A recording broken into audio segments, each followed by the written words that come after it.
You're listening to the Options Insider Radio Network, the home of the Options Podcast. For more quality options programs, visit theoptionsinsider.com or search for Options Insider Radio Network in your podcast provider of choice. Listeners can also access all of our programming through our mobile app available in the iTunes and Google Play stores. Select programs are also available via live stream at mixlr.com/options-insider.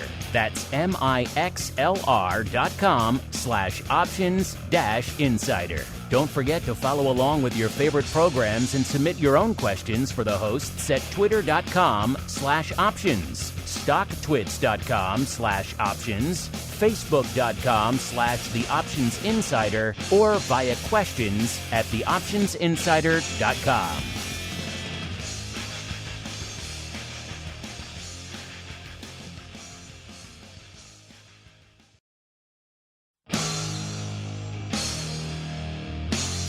And now, it's time for the show that breaks down the options market from unusual activity alerts to market analysis, strategy overviews, listener questions, and much more.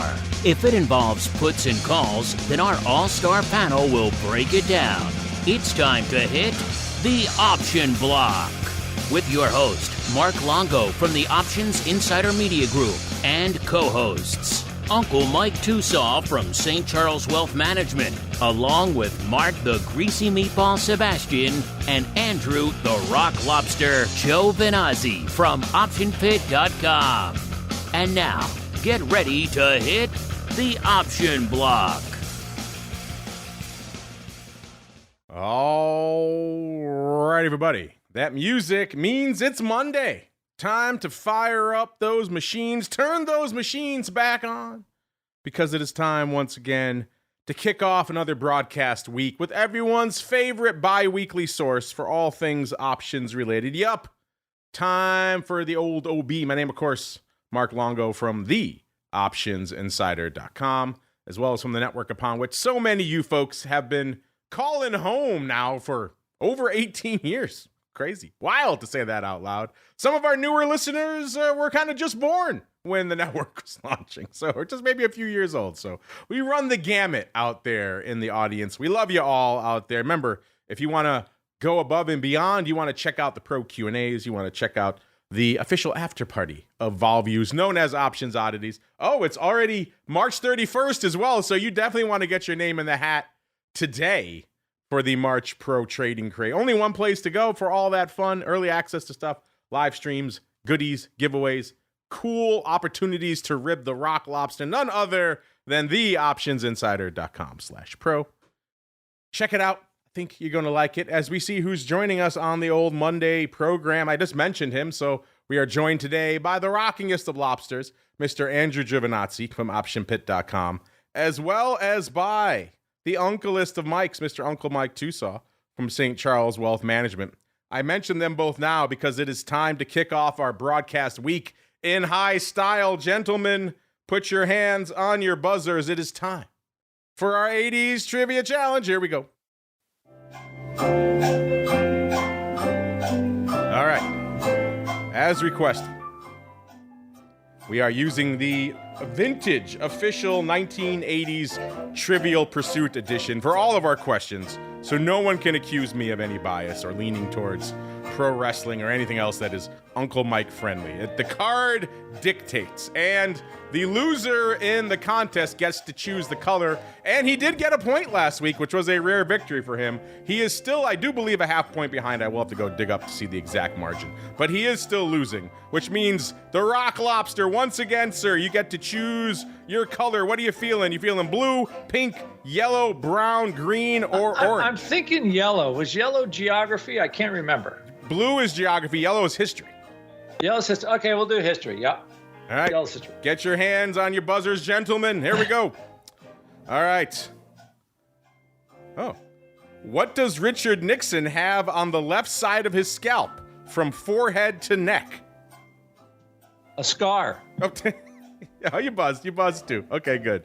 I was going to say, first off, I was like, I have no idea. Then I was like, well, what else could it be? A scar or probably a birthmark are the only two things you could really have on your face. I don't recall him having a massive birthmark on his face. So yes, it was a scar. Apparently, we should have called him Scarface the whole time. Who knew? Richard Nixon. Really? We're doing questions about facial features of Richard Nixon? Hey, the cards giveth and the cards taketh away.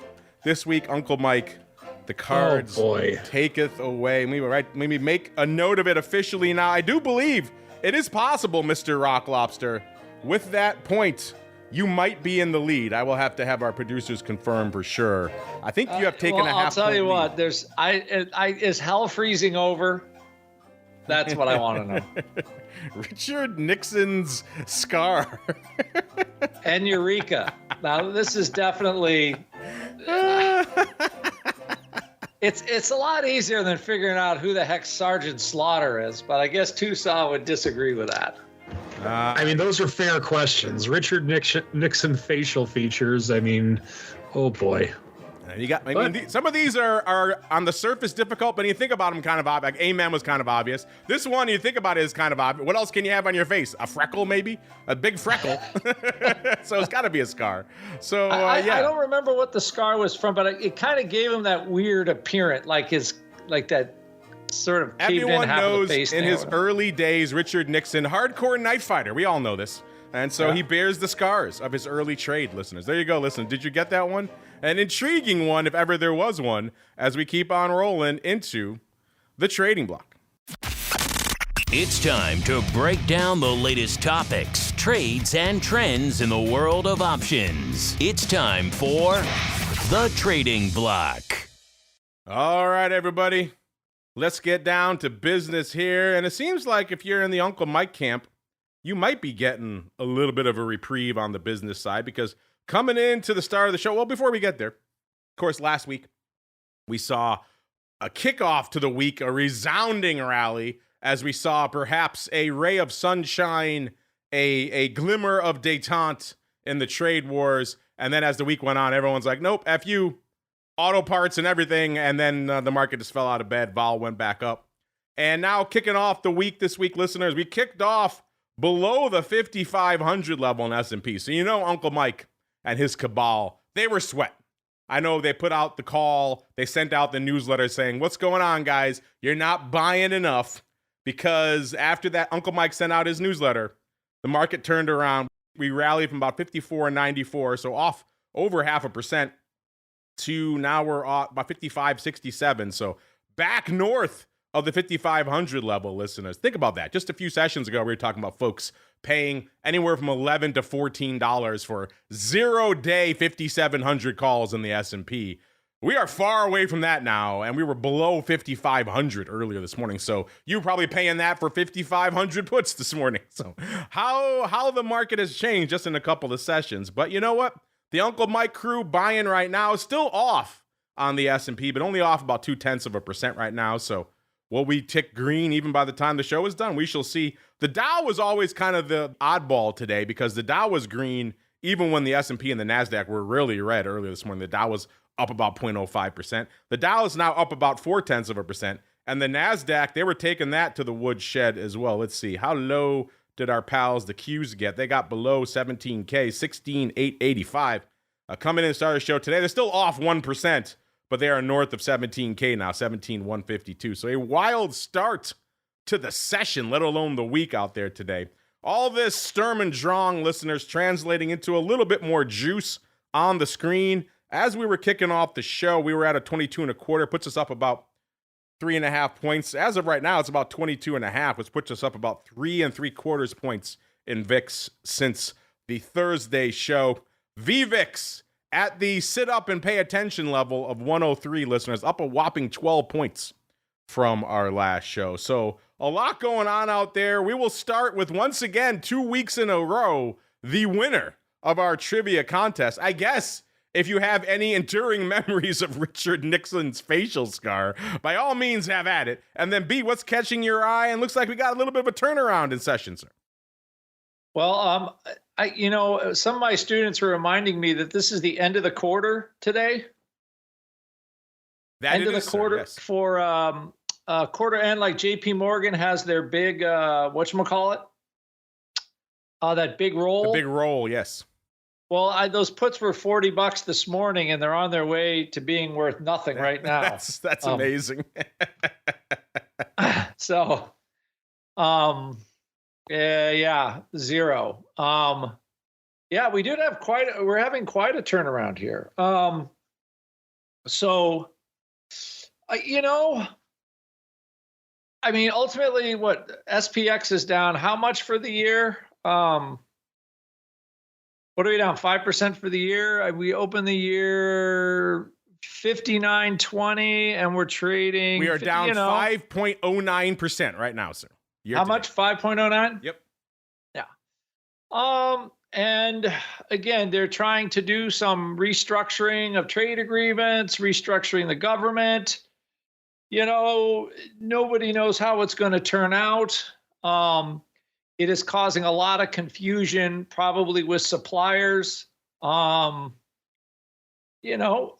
where they can get stuff, or they're going to have to pay tariffs. So the fact that this is out there, it's a lot. I don't think it's a whole lot different, like the short-term shocks. Like when Biden did, like all of a sudden everybody's going to be vaccinated or has to be vaccinated. They're trying those mandates, and nobody knew for who could they hire, who they couldn't hire. Like that kind of stuff makes a mess ultimately. That was 2021. Then we had 2022. Remember, we had that huge inflation. Now it seems like the tariffs are relatively narrow in scope. Like, okay, they're going to charge the Chinese more. The Chinese tariff all our stuff. So also, I mean, I don't think we're charging tariffs to anybody that doesn't charge it to us already first. So basically, the way I look at it is the U.S. has been kind of carrying the globe since after World War II. And Trump's like, I don't think so anymore. I want everybody else to pay a little. So people can argue whether that's a good idea or a bad idea. I don't know how it's going to turn out. So that's, I think, and that's causing a lot of, VIX was 17 last week. It traded 24 today. So the market seems to be actually surprisingly okay with the tariff idea. Yeah, we're down 5%, but 5% from all-time highs, with a lot of the big Q stocks still trading at, 25 to 30 times PE. That to me does not sound like a total, panic there. I think, was Microsoft a $450 stock and probably $350, $300 a little more reasonable? Sure. Google, okay, it's getting a little more reasonable at 18 times earnings maybe, because they've got all the competition from AI. So I don't think,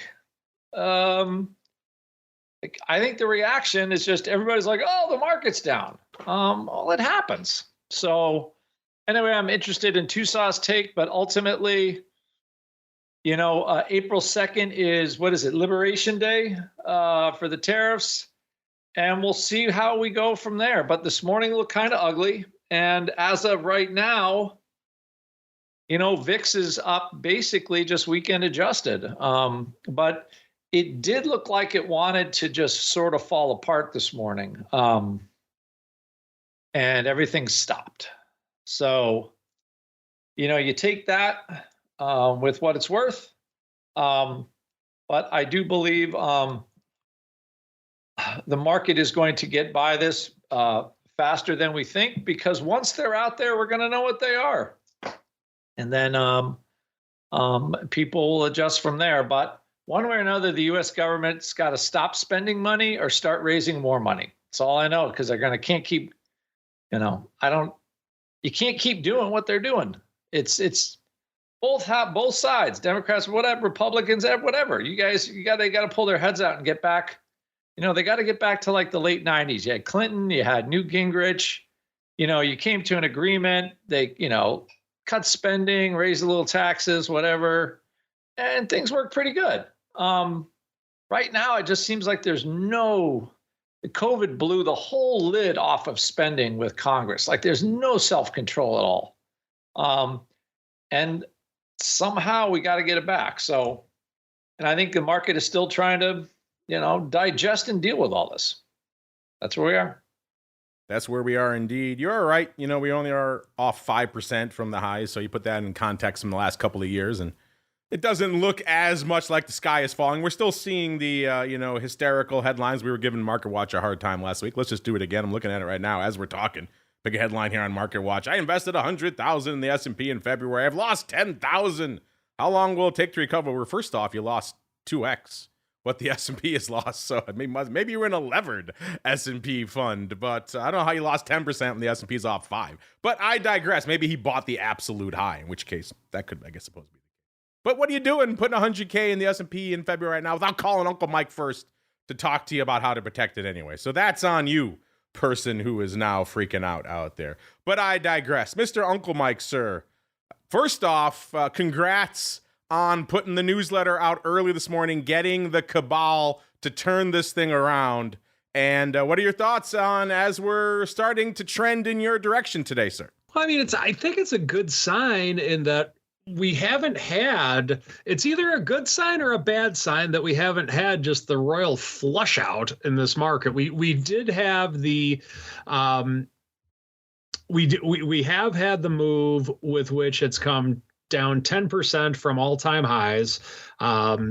Just to the listener that may have bought the market in February, I'm just looking at the all-time high. It looks like it's in February 20th, I believe, at 61.47 in the S&P. And he's definitely down 10% or possibly over 10% from the all-time high. So, I mean, that's kind of where it's at. Yes, we are down 5% on the year, if you count year to date, but we did make new all-time highs a little over a month ago. So it's been a rough month for the bulls. And so I don't know if this approximation of 10% off of the all-time highs is where we need to go to find some type of relief, or where the buyers actually come in, if you will. But I think that it's important to, as you guys were rightfully doing, putting this into perspective, in that the fact that we're in a really big bull market these last couple of years. And so from there, I don't care what's going on with tariffs, with Ukraine, with all these different things. You could definitely make a case, the fact that if we're up 20% in 2023, 20% in 2024, getting a 10% pullback, that's kind of natural, I think, regardless of what the headlines are. The fact that we're not getting a major give back, if you will, even with this bad news, I'm viewing that as a more positive sign. I know that's shocking, me being the bull with which I am. I'm viewing that as more of a positive sign, instead of, hey, these tariffs are horrible, awful, and bad, or whatever. I'm viewing this the fact that even though we have these things already known to the market, that we're only down a little bit based upon where we've come from. I don't think that's necessarily a bad thing.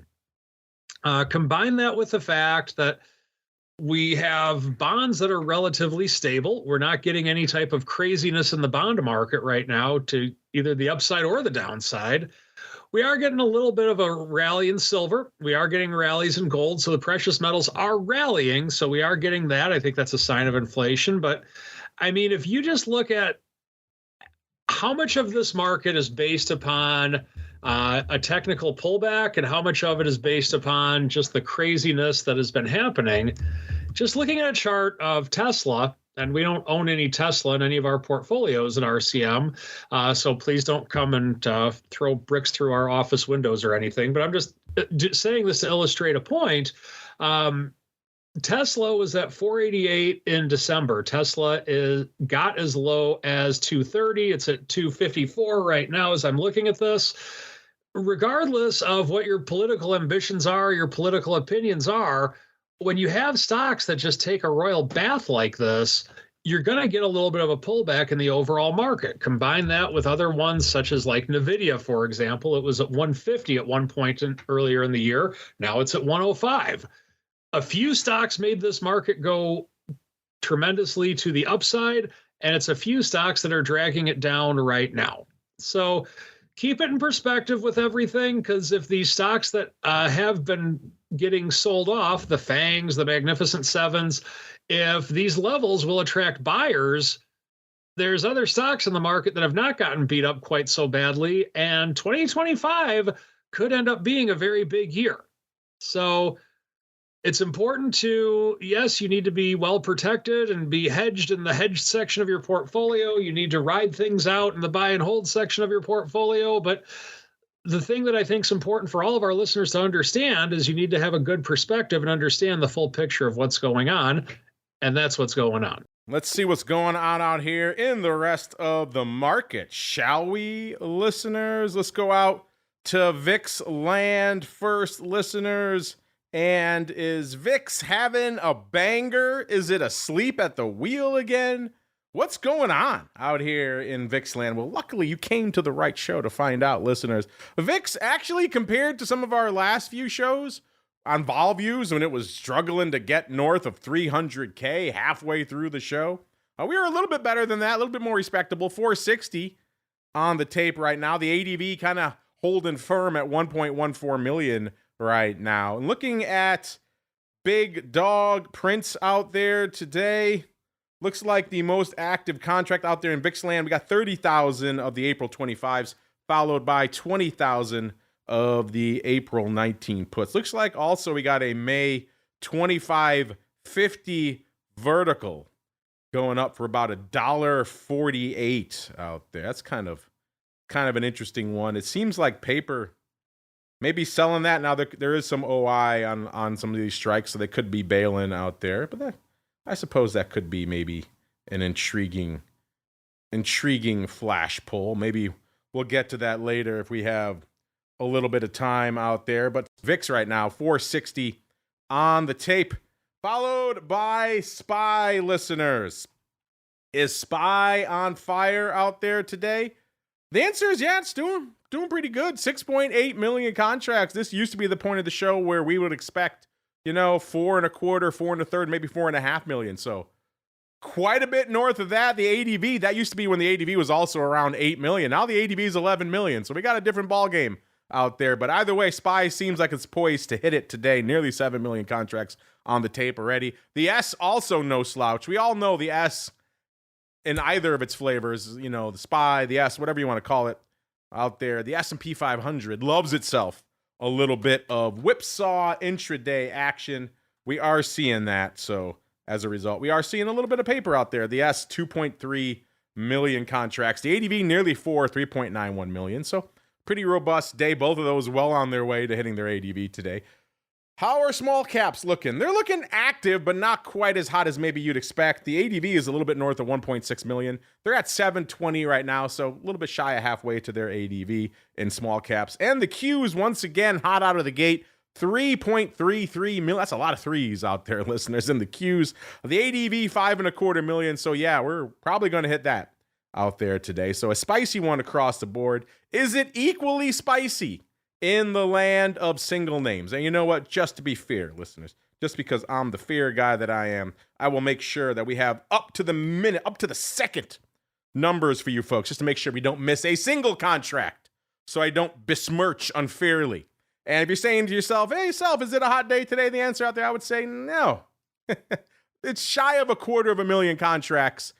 That's all right. It's certainly not the 150, 160 range we've seen in, the dog days of summer. It's also not north of 350, which I really kind of consider to be a hot, spicy day in the single names. But it's something. It's 250,000 contracts. It's actually 243, a little bit shy of that. That gets us to our old pal, Goog L, aka Alphabet Class A, 153.86, off about $0.50 today.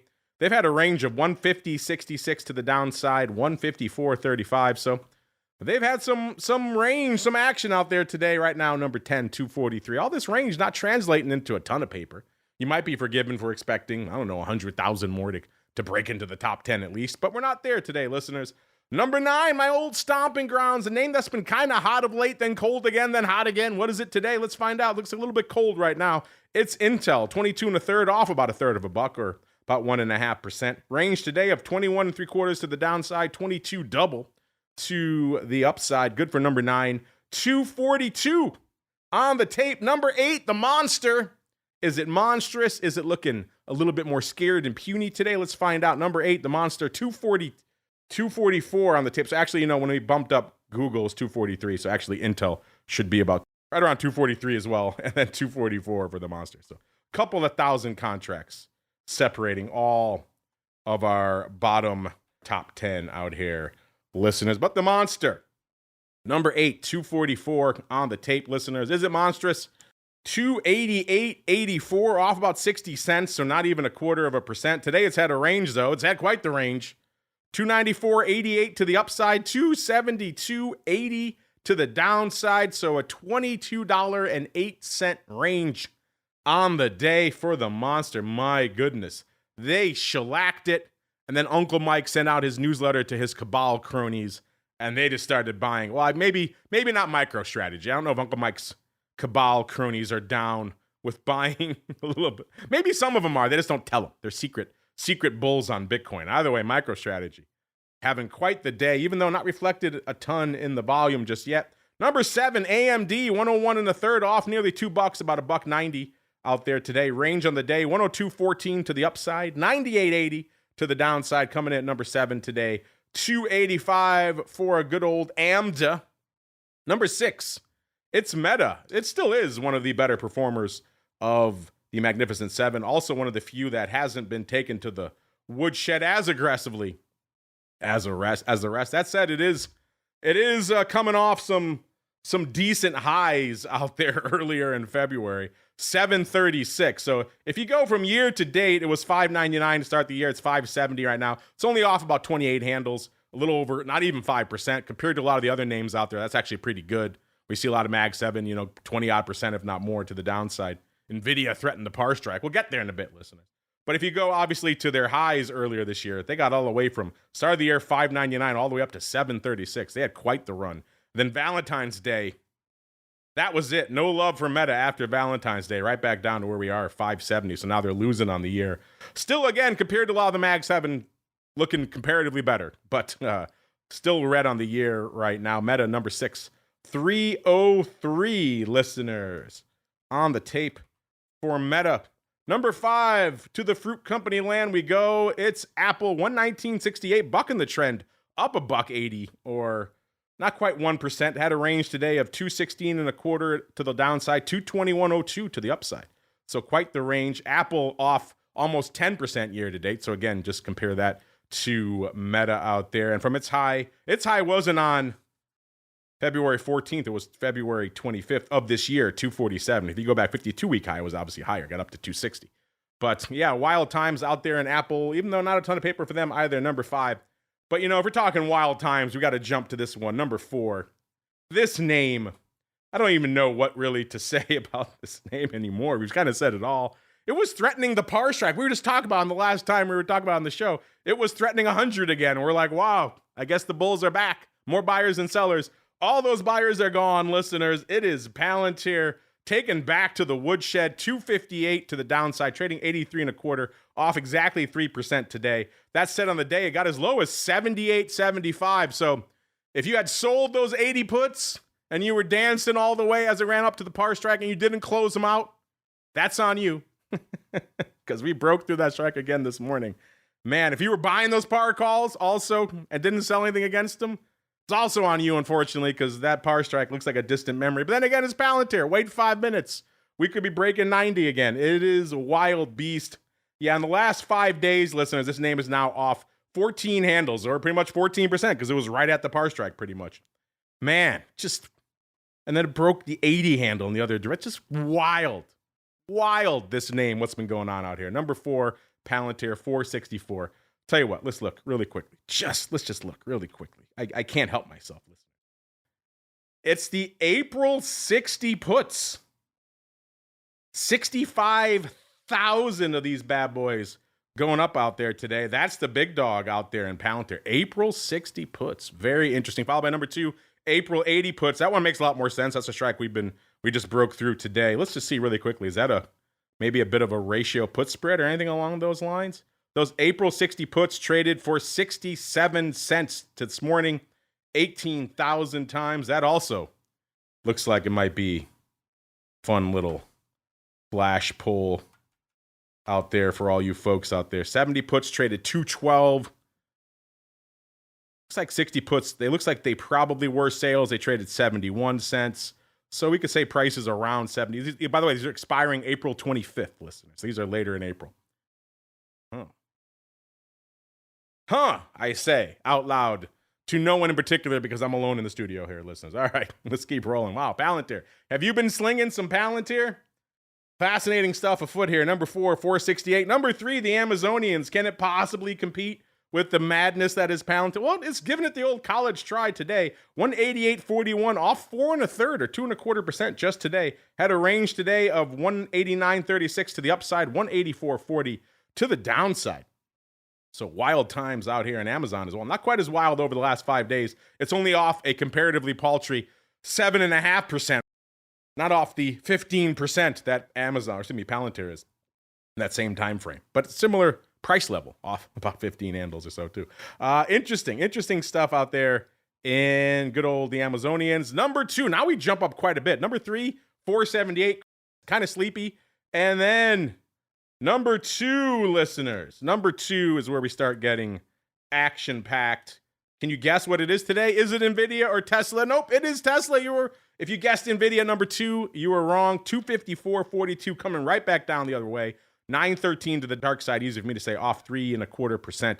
Had a range today of 243.36, a high of 256.90. On the car front, let me just say, as someone who did participate in that grand American tradition this weekend of going out to look at cars before the tariffs hit, it was a wild scene out there, listeners. We had some cars we had an eye on. We went out to go look at them. And as we were pulling into the lot, they were driving out that car because it was already sold. People are going wild on the car front right now. So if you're intrigued by an automobile and you were kind of sitting on the sidelines, maybe take a look. It's interesting what's going on out there. Number 2, Tesla, not so much on the bullish side. And year to date, it has been obviously an abomination, off 33% so far this year, about 125 handles. And from their high of 428, they're off about $1.75 or so, close to it. So just a wild time for Tesla. Number 2, by the way, he's taken X/Twitter now and shoving it in with his AI startup. So all kinds of shenanigans going on behind the scenes in Musk land for all stock deals. Interesting stuff out there. And number 1, once again, listeners, reclaiming its throne, saying, get out of here, kid. It's NVIDIA. 105.62, off another $4 or nearly 4%. Let's see, as low as 103.65, so it was $2 lower. We are threatening the par strike now in NVIDIA, listeners. So it got me wondering, are you folks out there, are you nibbling at a little NVIDIA at this level? Are you maybe selling a par put? Or are you saying, the hell with that, this thing could get cut even further before I would even consider touching this? Or are you like, man, it's already been taken to the woodshed. Gimme, buy, Uncle Mike style. I'm curious. We might have to do a question of the week about that as well. Number 1, NVIDIA, 2.44 million on the tape, listeners. In terms of earnings, we're kind of coming to the dregs of the season, unless you're really excited about BlackBerry and Restoration Hardware on Wednesday, or Conagra Brands on Thursday, listeners. So, Penguin Solutions, everyone's favorite, also after the bell on Thursday. So not a ton lighting it up. Luckily for you, we still have all the data that we've crunched for you completely for free because we love you folks and like to give you the smooches in the form of data. Check it out for yourselves, theoptionsinsider.com. Click on the Options News and Articles tab. You will see the earnings trades out there before you. As we keep on rolling, listeners, it is time to get weird. It is time to get wild. It is time for the Odd Block. It's time to break down the most interesting, unusual, and downright questionable options activity that's been identified by theoptionsinsider.com. It's time for the Odd Block.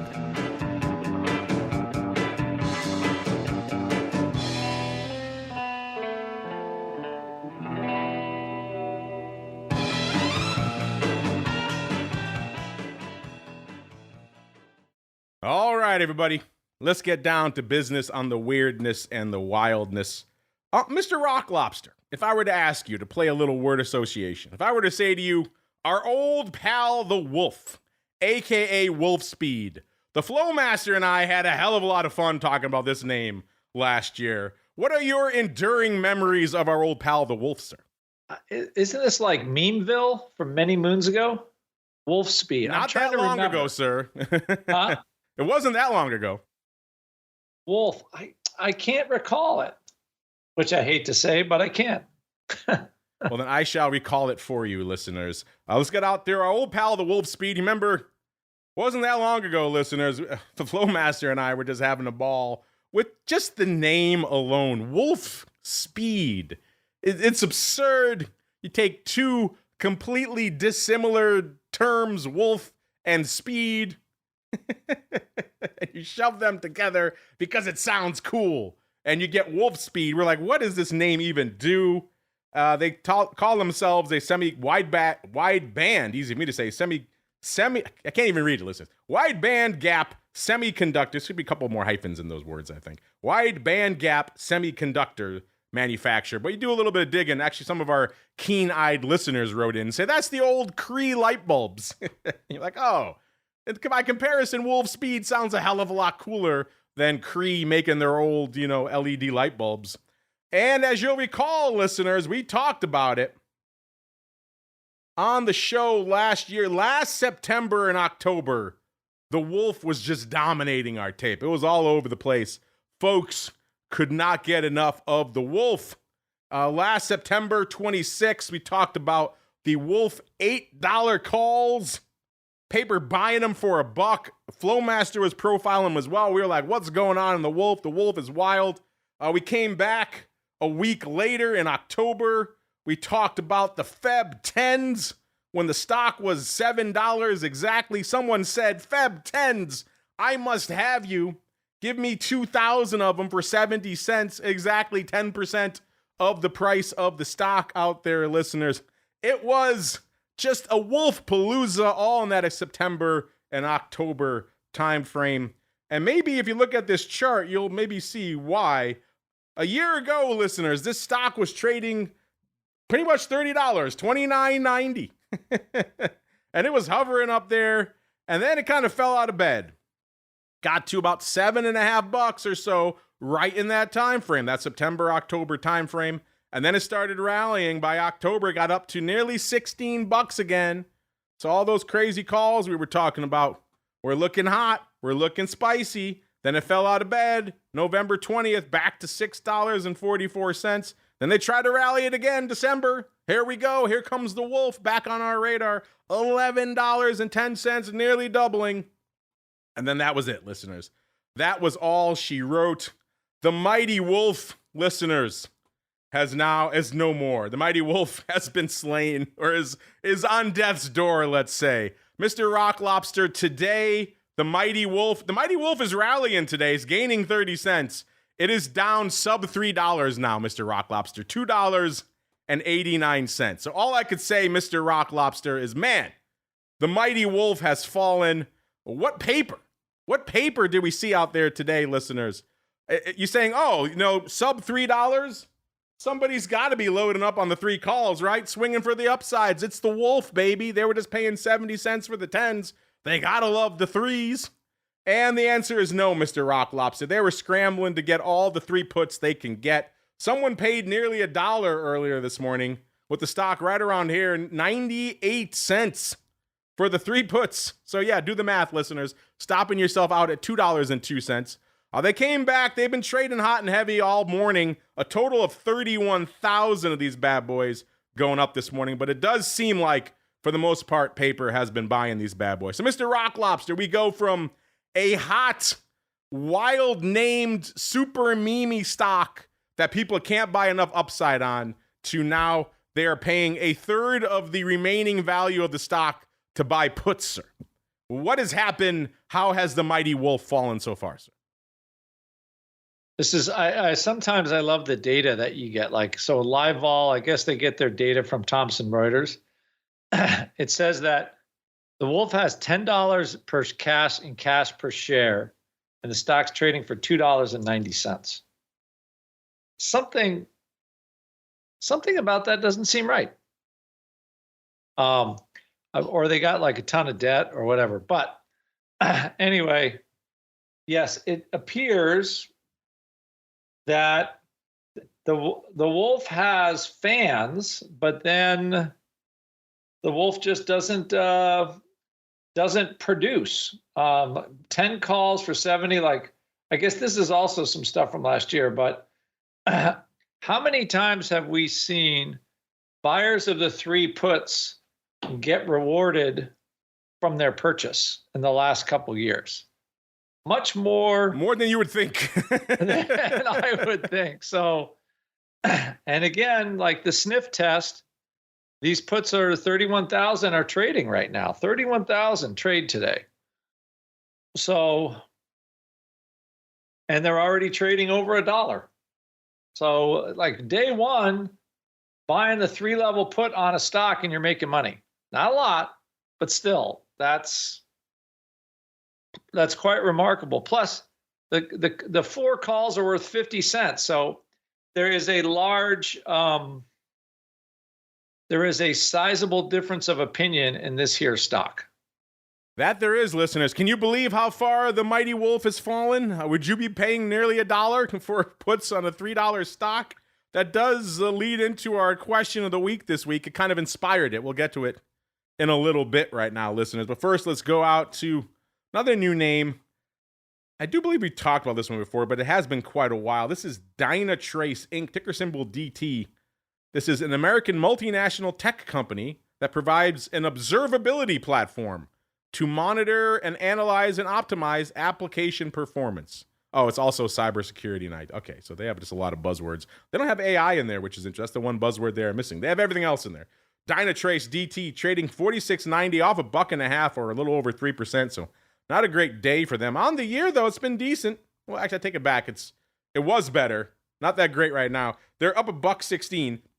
So I guess compared to the lion's share of the Mag 7, they're doing all right. But outside of that, listeners, it hasn't been the best of years out there for them because they got all the way up to $63. Again, Valentine's Day. Valentine's Day, the line of demarcation for a lot of names out there. No love post Valentine's Day. Ever since then, it's fallen out of bed from $63 back to where it is right now, $46.90. Poised to go red on the year pretty shortly out here, listeners. So interesting times for someone to be coming in and saying, April 52 halves, how are they? They got 15 cents at 20, which is an interesting and tight market for this name. They said, I will pay 20 cents, 3,789 times. The stock was about 20 cents lower, so they're getting a little bit of stock lift working for them. They don't get earnings, though. Earnings are on April 14th. Mr. Rock Lobster, this name's been falling out of bed since Valentine's Day, but somebody's coming to the rescue, buying a little bit of April upside for 20 cents. What are your thoughts? I would say this is 4 days ago, the stock was $52, right? So I think as a cheap shot goes, this does not look like a terrible choice. I have to be honest with you. So they might be trading the Liberation Day binary event in this one. That's kind of what Liberation Day. Is this our Gulf of America name we're coming up with now for the I believe I'm only just reading the headline news. I like to think I could make up Liberation Day, but I just got it from Twitter. That's your first mistake. You're quoting Twitter, sir, which is the beginning of a dark rabbit hole to go down. But yeah, the Evolve is quite dark. By the way, listeners, the Evolves, they liked them so much they did a total of 12,000 on the day, so they weren't done with the 3,000 lot. They were just getting started. They paid 15 cents for some early in the morning, so they were definitely buying these because the earlier print was a nickel at 50. That's why that market was so tight. That makes more sense. When you see a market like that, it kind of makes me wonder. The old market maker in me starts saying, So yeah, nickel at 15. They paid 15 cents 3,000 times. Then they came back. How are they now? And they kept going up, and they got 15 to 20. Eventually, they paid 20. Total of 12,000 on the day. But I want to get this one in here really quickly before we toss to Uncle Mike. This is a newcomer. This is the Evolve Holdings Technology. It's so new to us here on the network. It doesn't even have a description on my platform for what the hell this thing does. They're just evolving technologies here, listeners. It's 308 today, up 6 cents today on the year. Kind of a rough one, off $2 or 40%. They got as low as $2 back in June, and the high was 5.25. That looks like that was back in the that was actually back at the beginning of the year in April. So It's been a rough one, a wild one for Evolve Technology, but someone, Mr. Rock Lobster, they have earnings after the bell today. Somebody really wants them to evolve. They came back in this morning, so they actually already have a little bit of a scoop here. They paid with the stock $2.90, so about 20 cents below. They paid 40 cents for the May 3s.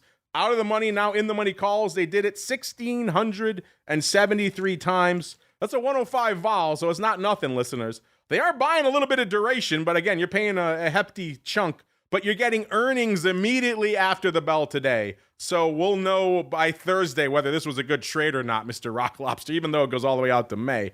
What are your thoughts? May 3s, 40 cents right before the earnings, sir. They got a shot. I mean, it's one of those, does this used to be a SPAC or something? The company is developing artificial intelligence-based weapons detection at schools and hospitals and everything. This is one of those, it could work. I'm just saying it's possible. It's possible for it to work, I would say. It is possible. Do you like these, listeners? May 3s for 40 cents? We'll find out tonight. If you want them, get in while the getting's good. The stock has moved, so they probably moved a bit as well. But intriguing stuff, complete roll of the dice. But you know what's never a roll of the dice? It's the strategy block. So let's get to it. It's time to dispense options, wit, wisdom, and education. It's time for the strategy block. All right, listeners, it is time to unleash the bull known as Uncle Mike. Mr. Uncle Mike, sir, what you got for us this week? I want to talk about reallocation. And I think it's important in a market like this with which to have your plans in place as to what you do if certain things happen. So let's talk about it from a non-option level to start with, and then we'll talk about how it would work within an option level. Let's say that you're in a 60-40 portfolio and the market goes down and the bond market goes higher or even stays the same for that matter, whatever the case may be. When you get to certain points, you need to reallocate and go back to where you want to be initially. So for example, let's say you start out with $60 in stocks and $40 in bonds. Once again, I'm just making up numbers to keep it simple. Market's down roughly 5% on the year. So that means that instead of having $60 in stocks, if the market's down 5%, and let's just assume you had an SPY or something like that, then you now have only $58.50 in stocks. You may have a little bit more money in bonds, who knows, but with that happening, you need to perhaps sell some bonds and buy some stocks. And by doing that, you've gotten back to the allocation with which you wanted in the first place of being 60-40. Now, let's take this to the next level. Let's say that you want to have a protective put against your stock with which you own, or a protective put against the basket of stocks with which you own. Why is it a basket of stocks, by the way? I'm just thinking of that. Why can't we have a barrel of stocks? I think I might start putting my stocks in barrels now that I think about it. But anyway, let's say that the protective put has increased in value over the course of Q1. And you know that, and your option expires today, let's say, the end of Q1. Well, you have profits on your put option. What you can do is then sell the put for a profit, and then you can buy another put for the next quarter, let's say, or year, or month, day, whatever. And then if you have any money left over, a way with which you can allocate some of that gain in your put option is by buying more stock. And what that does is that keeps you allocated the initial way with which you wanted to be allocated in the first place. Now, when and how you should reallocate. That is something that is up to you for your own trading rules, your own investment rules, whatever the case may be. But the why, I think it's very important, because unless you have a reason to change your allocation, your outlook, your strategy, whatever the case may be, you need to stay with it.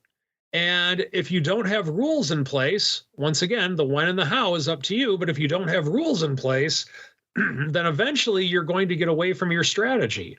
Stocks are going to go so significantly higher, let's say, that your 60-40 will no longer be 60-40. It could be 70-30, and you might not have the risk profile that you wanted.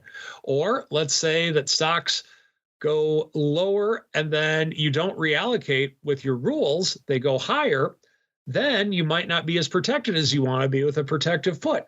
And this can go for any option strategy you can think of or any allocation you can think of. Once again, just have a plan for your reallocations. All right, and now it's time for us to go around the block.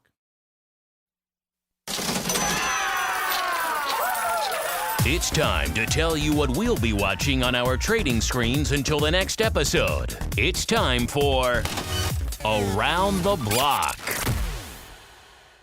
All right, everybody, let's go around the block really quickly. Let's check in on our questions of the week that just went live. It was inspired by the trade we were just talking about, listeners, here with our old pal, the Wolf, paying $1 for puts on a $3 stock. We thought, hey, very simply, how low will you go when trading options? What's your limbo bar for trading options? What stock/underlying price do you say, that's it. That's too cheap. I'm just trading the underlying. Is it $10? Is it $5? Is it $2? Or are you wild beast? You have no limits out there, listeners. And that actually is what's taking it right now. 57% saying you have no limits. You go crazy. You go where the paper takes you. You don't care about where the stock is trading. That's for plebs. That's for pedestrian traders out there, listeners. You're advanced. You're seasoned. You say, I go where my whims take me. Everything else, 2, 5, and 10, both tied close to 14%. Again, this just went live about an hour ago as the show started. Our old pal, Age Del Aquarius, it must not be a home working day. I don't see him in the pro chat. He says, I follow the Viceroy. Good advice. He says, $10 is the floor. The lowest I've gone is doing the wheel trade with Ford. Yes. Mr. Overby's cut off. So you got two of our cheap stock friends in there on the network, both in one reply. So there you go. You can tell he's been listening for a while out there. Also really fun. We have a flash poll. Just went live a few minutes ago. We said, hey, how you guys like those April 60 puts in Palantir trading for 70 cents this morning? These are expiring on the 25th now, listeners, not regular monthly. We said, are you a buyer or a seller? Are you staying the hell away from Palantir? Right now, 83% of you want to sell them. Only about 17% want to buy them. So interesting. A lot of sellers for 70 cents. Oh, that just ticked. Now 10% of you want to stay away from Palantir, and about 20% of you want to buy those. So interesting stuff. Get over there, add options. That one will be live the rest of the day, so you podcast players can play along as well. All right, Mr. Rock Lobster, sir, what are you keeping an eye on for the rest of the week? And also, B, where should folks go if they want more Rock Lobster goodness in their lives? Well, I'm keeping an eye on Liberation Day on the 2nd, direct from the White House Rose Garden. And who the heck knows what happens until and after that. So, and come to optionpit.com for all your option learning. Optionpit.com. Liberation Day, indeed, listener. He's already changed. He's already scrawled off with marker all of his maps. They all say Gulf of America now over there in Rock Lobster Land. Check him out if you want to discuss all things options, listeners. Optionpit.com is the place to go. And Mr. Uncle Mike, same question for you. What are you keeping an eye on for the rest of this week? And then B, if folks want more Uncle Mike goodness in their lives, where should they go? What should they do? Well, I think Liberation Day is the big topic of the week this week, so I'll be watching that along with the 5,500 level on the SPX. And another note, we should get a market for futures on the percentages of our listener polls. How cool would that be? Is if we could bet on trade based upon what we feel our listener polls are going to be. That's an idea. We'll have to submit that one to the mark. That would be cool. I mean, people have asked us in the past, hey, you should have some sort of crypto options insider coin. Maybe it'll be a utility token. Maybe it'll go around that. It'll go on the results of our poll for that week. What do you think? Oh, I like that. That would be some crypto I would invest in. Anyway, with that, if you'd like to, speaking of investing, if you'd like a financial advisor who delves in the option product, among other things, feel free to check out my website, stcharleswealth.com. Book an appointment with me. Love to have a conversation with any of our listeners. There you go. Check them out, stcharleswealth.com. That music means we've come to the end of the show. But don't worry if you want more content in your lives. If you're hanging out in the pro, just hang out. We'll be back in a little bit with the folks from Rex Financial joining me in the crypto hot seat to talk all things lighting up the crypto market out there. It was a wild one last week. We talked about wine, tokenizing wine and trading options on that, on the blockchain. All kinds of weird stuff comes on that show. If you want to check out what's going on, it's wild stuff. Join us for the Crypto Rundown. If you're listening on demand, just hit next on your device of choice. Should be waiting there for you. Back again tomorrow. We've got a fun, the advisors option coming up tomorrow with our good buddy, Mr. Matt from ORAD. So stay tuned for that. Good old AO. Always fun. Wednesday, of course, a doubleheader of Options Boot Camp and the Futures Rundown. Then we're back again on Thursday with the Flow Master. Another episode of the Option Block. Stay safe out there, everybody. You're listening to the Options Insider Radio Network, the home of the Options Podcast. For more quality options programs, visit theoptionsinsider.com or search for Options Insider Radio Network in your podcast provider of choice. Listeners can also access all of our programming through our mobile app available in the iTunes and Google Play stores. Select programs are also available via live stream at mixlr.com/options-insider.